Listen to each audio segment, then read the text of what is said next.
Hi, welcome to the Rob and Bird podcast. I'm Rob. And I'm Bird. We're here to bring hope and motivations to those in the struggle. We're in it too. We cannot afford to give up. We're basically cheerleaders.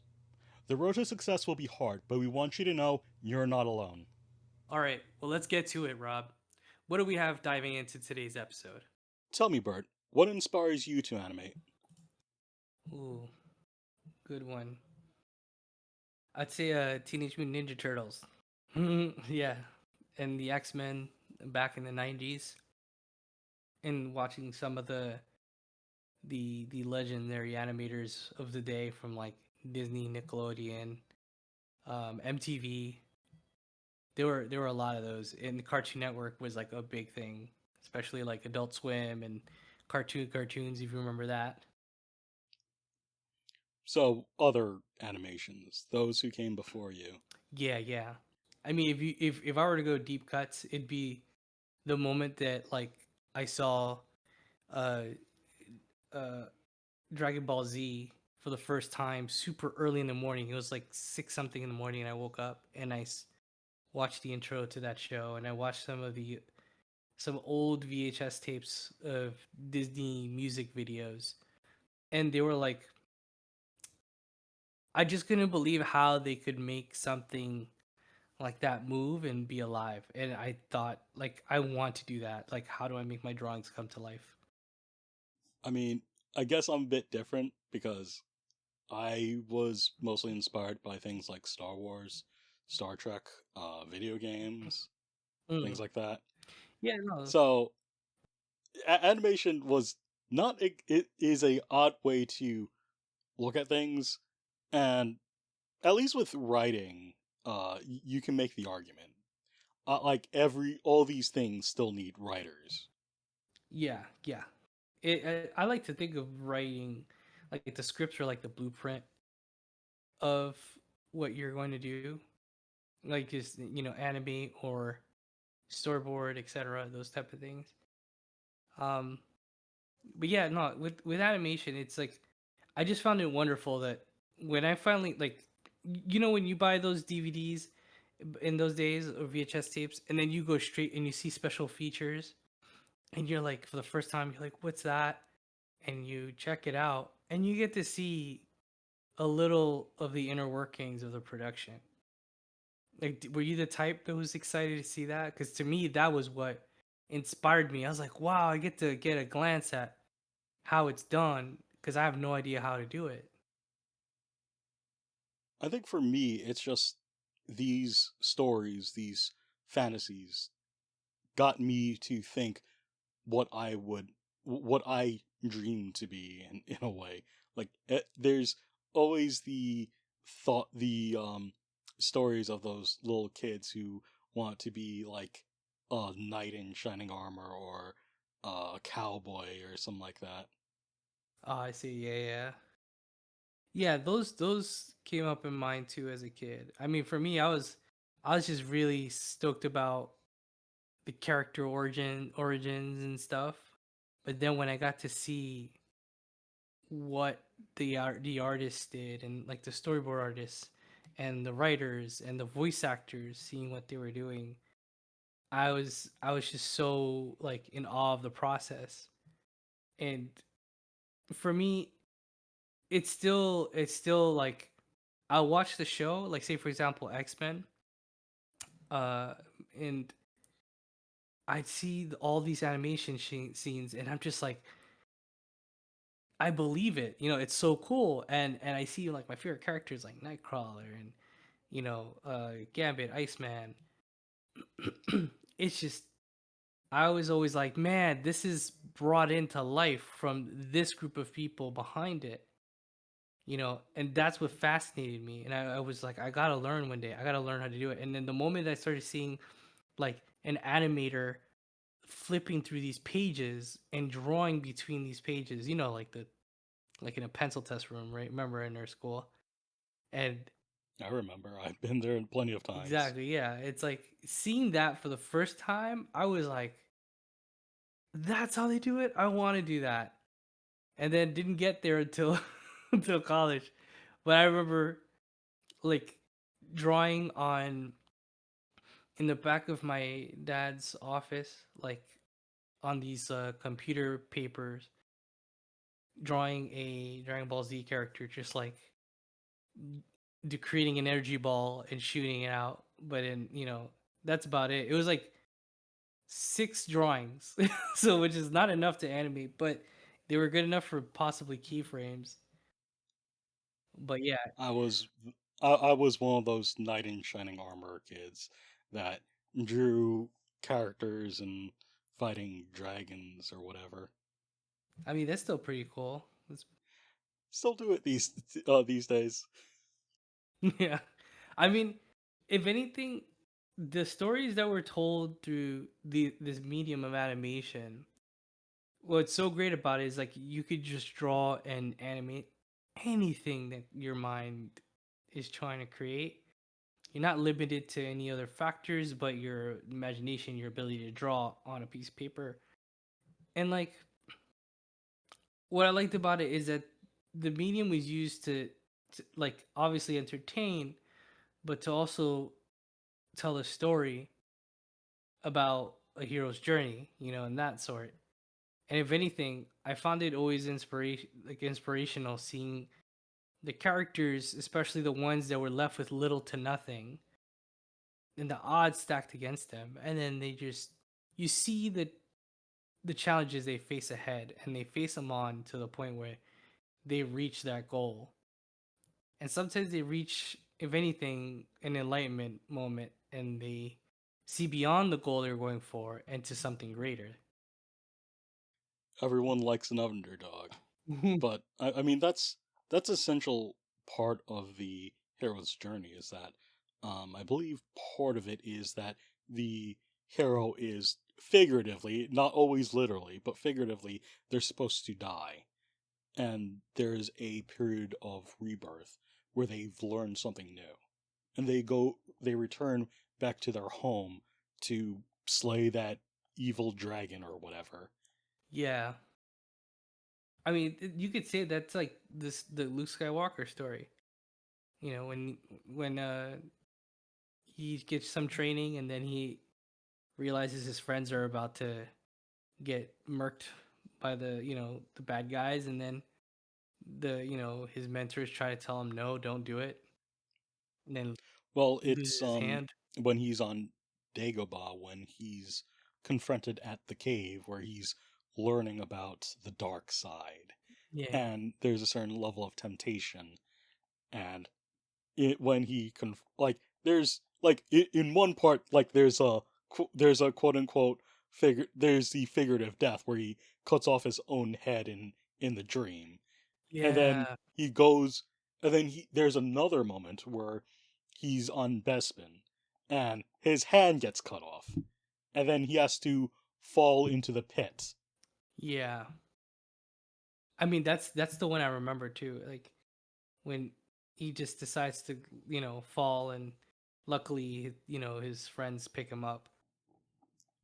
Because he had faith. Yeah.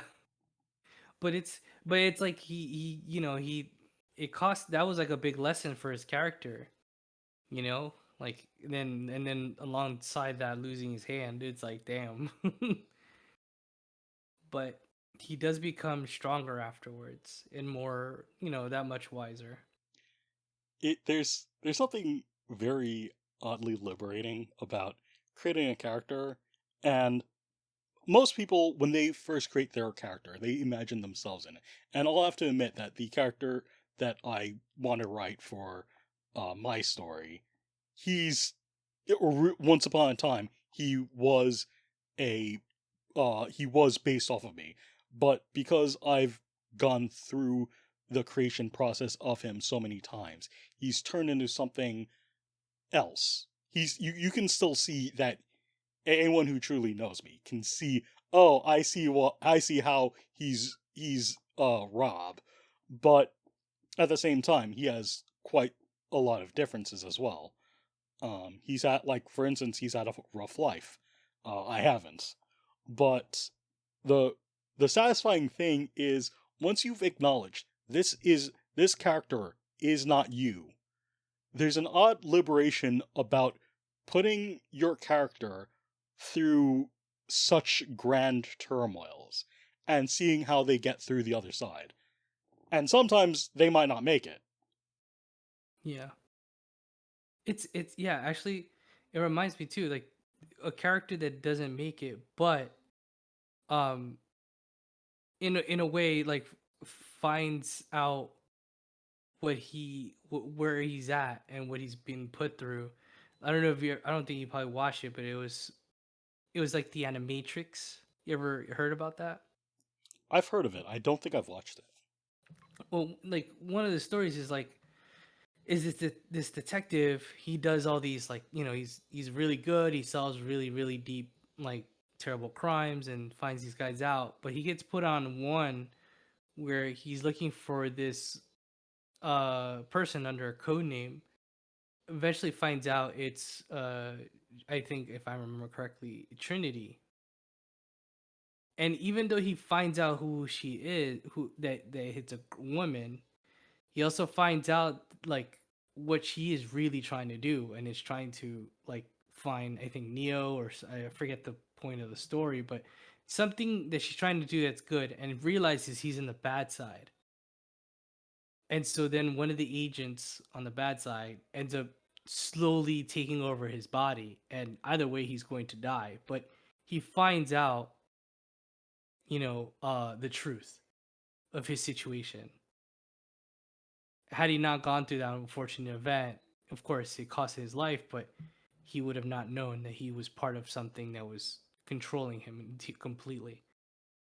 And even Trinity tells him, like, before he gets taken out, like, you've like could have been a great, you'd be a great like person on our side, because you weren't dumb, you're like smart, and you held your own to this point. And then he just, ends himself, I think, or something, or like I forget, or he just, I forget He he he no how it longer goes. exists. He's been deleted. His System 32 was removed. Yeah, but it's nuts. Like, but yeah, in the end, like that was a story where it's like, yeah, but because of him, also, he helps her escape. That's what I remember. He actually helps her escape from what could have ended her, but it came at a cost. But the point is like, yeah, some of these stories is like, it tells a lot about like how things get, be held against you, and it's like you could still be the hero of your story, and you can still help somebody as well along the way. And it doesn't have to be that, you get the short end of the stick and that there's no chance. If you can creatively think of a way to use the short end of the stick, or what other factors you have you can use it for in your favor, it increases your chances of making it through, and if anything, coming out greater at the other end.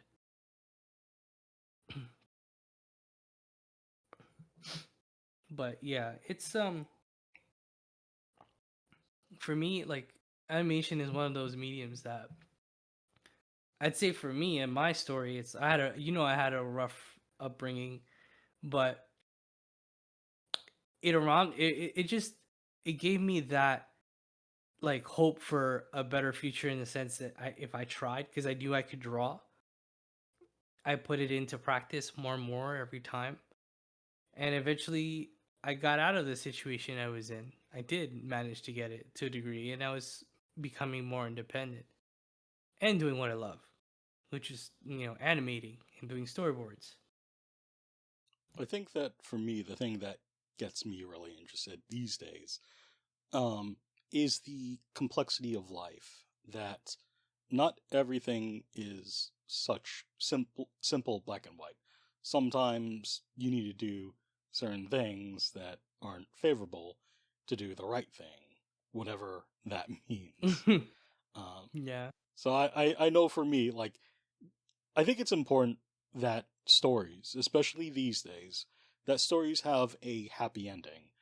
Um, and there's an importance to bad endings, to dystopian stories.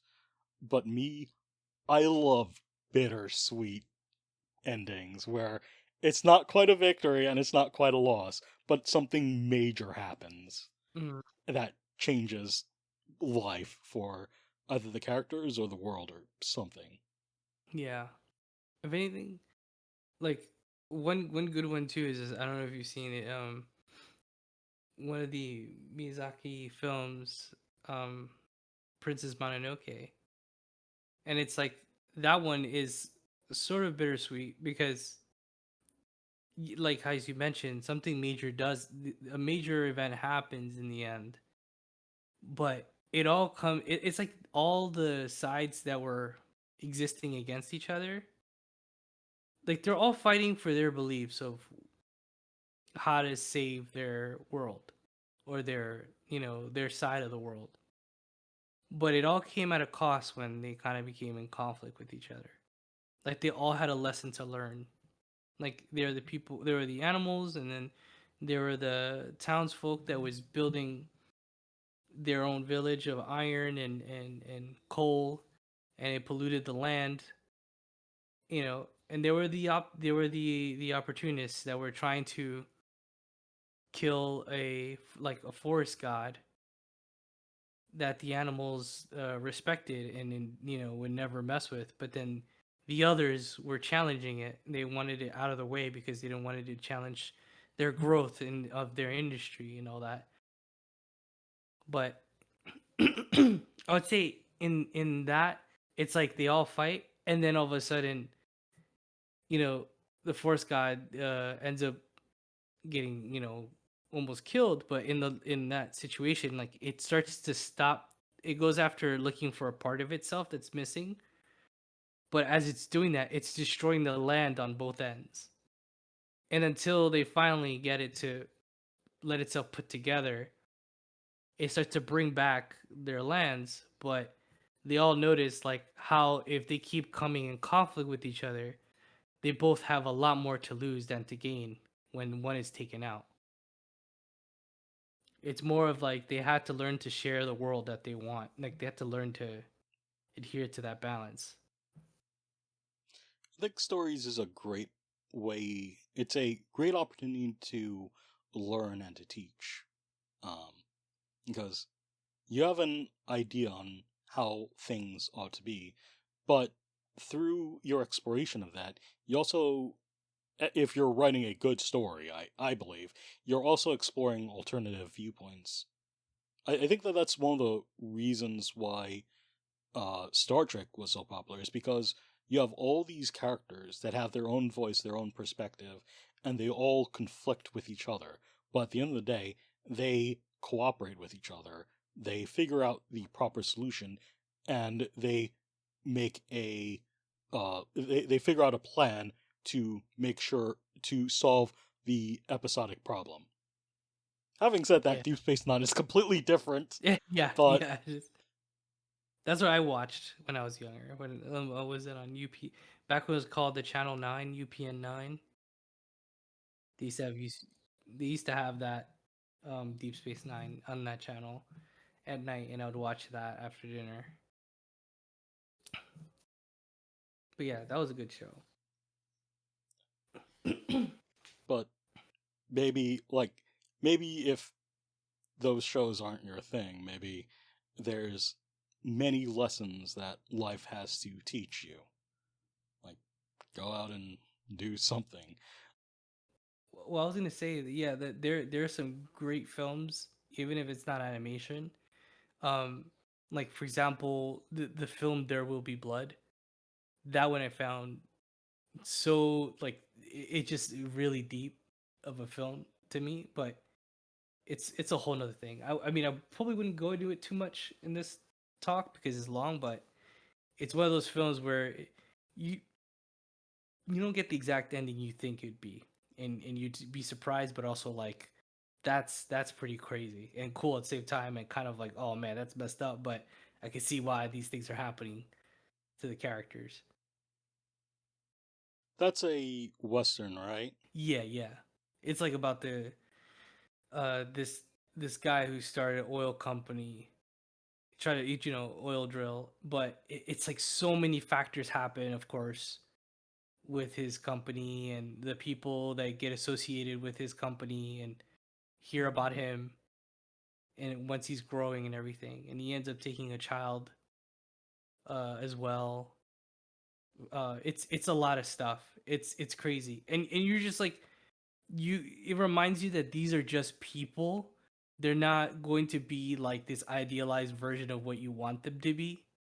Like in like, oh, this person should do this, but they don't because they had a moment of weakness or they have a moment of anger that takes over, and we They're human. exactly, and we forget because we're thinking we're watching a movie and a movie is supposed to have these idealized characters, but at the same time they're trying to implement the fact that these are humans. They're gonna have their moments where they fall into you know uh greed or desperation or anger, and it's hard to it's like to me and remind it's like in a phrase like don't throw stones until you look at yourself first, you know what I mean, like that kind of saying.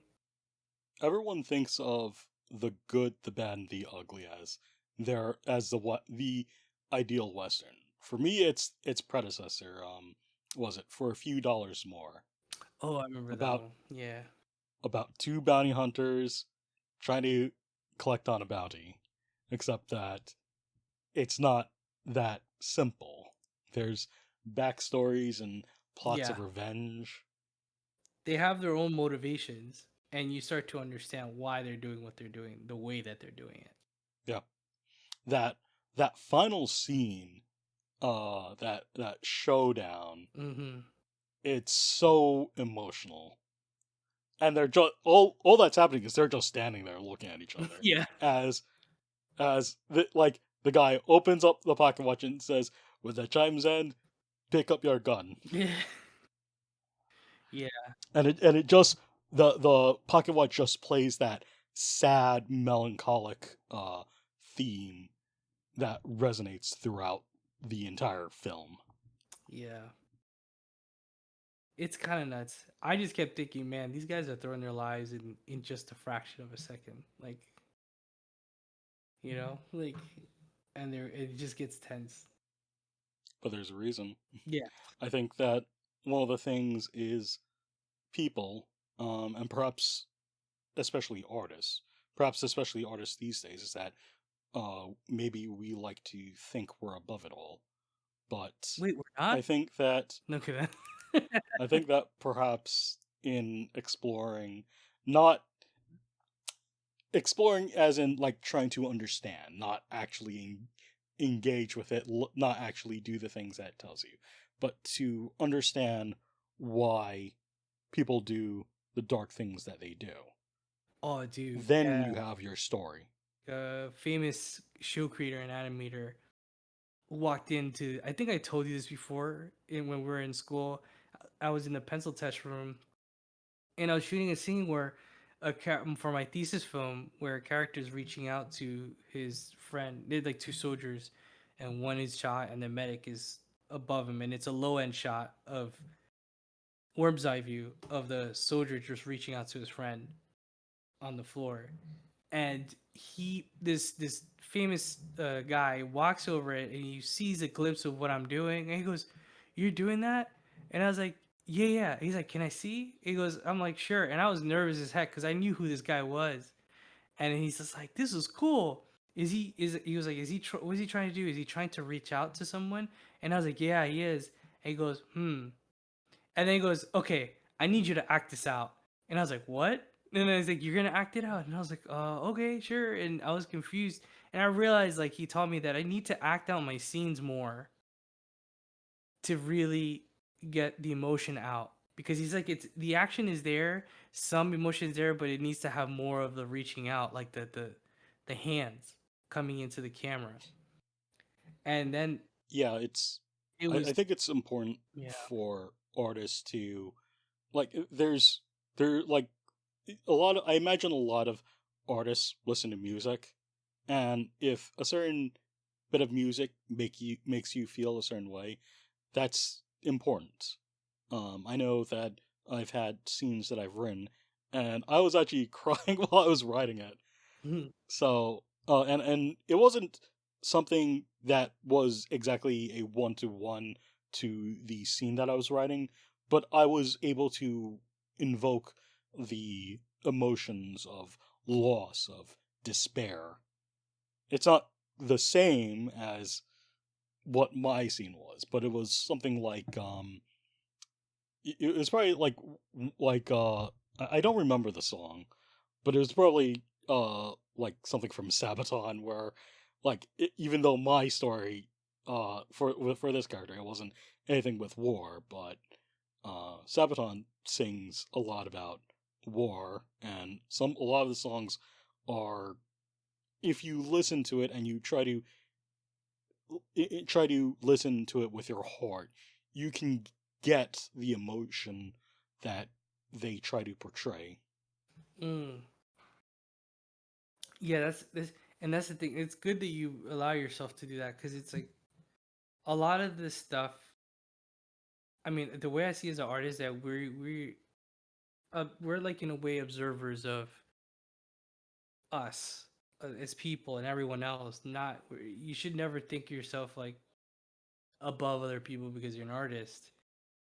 If anything, you're trying to convey something through performance like acting and animating, etc., or even through music, through sound, to convey an emotional, like sort of like I guess a trigger, lack of a better word, that gets people relating to it or understanding it or just curious of it.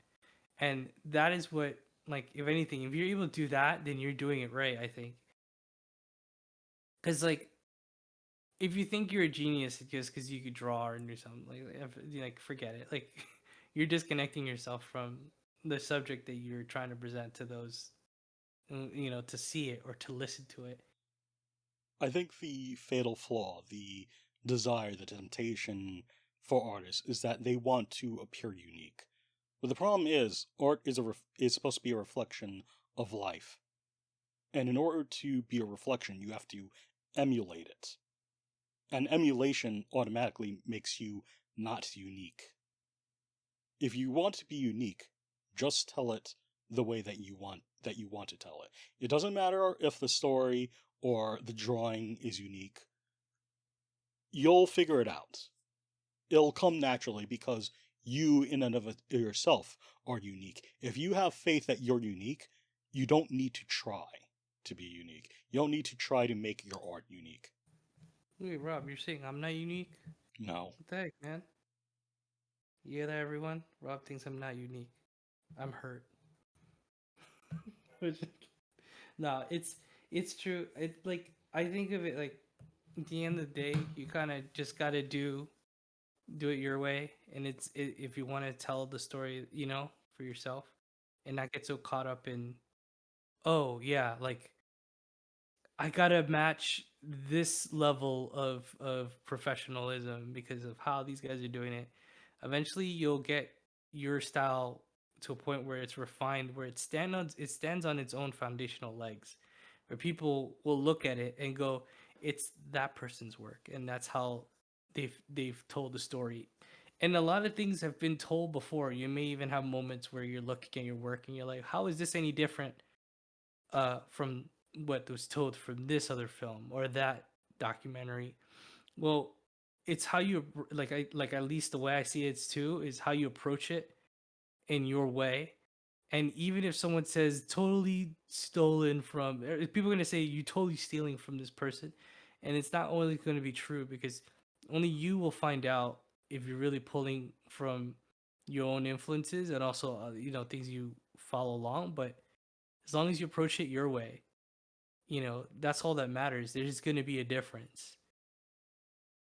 If anything, I look at it as like when it comes to making your own stuff and finding inspiration, and even if you're inspired, you're always going to have challenges up ahead.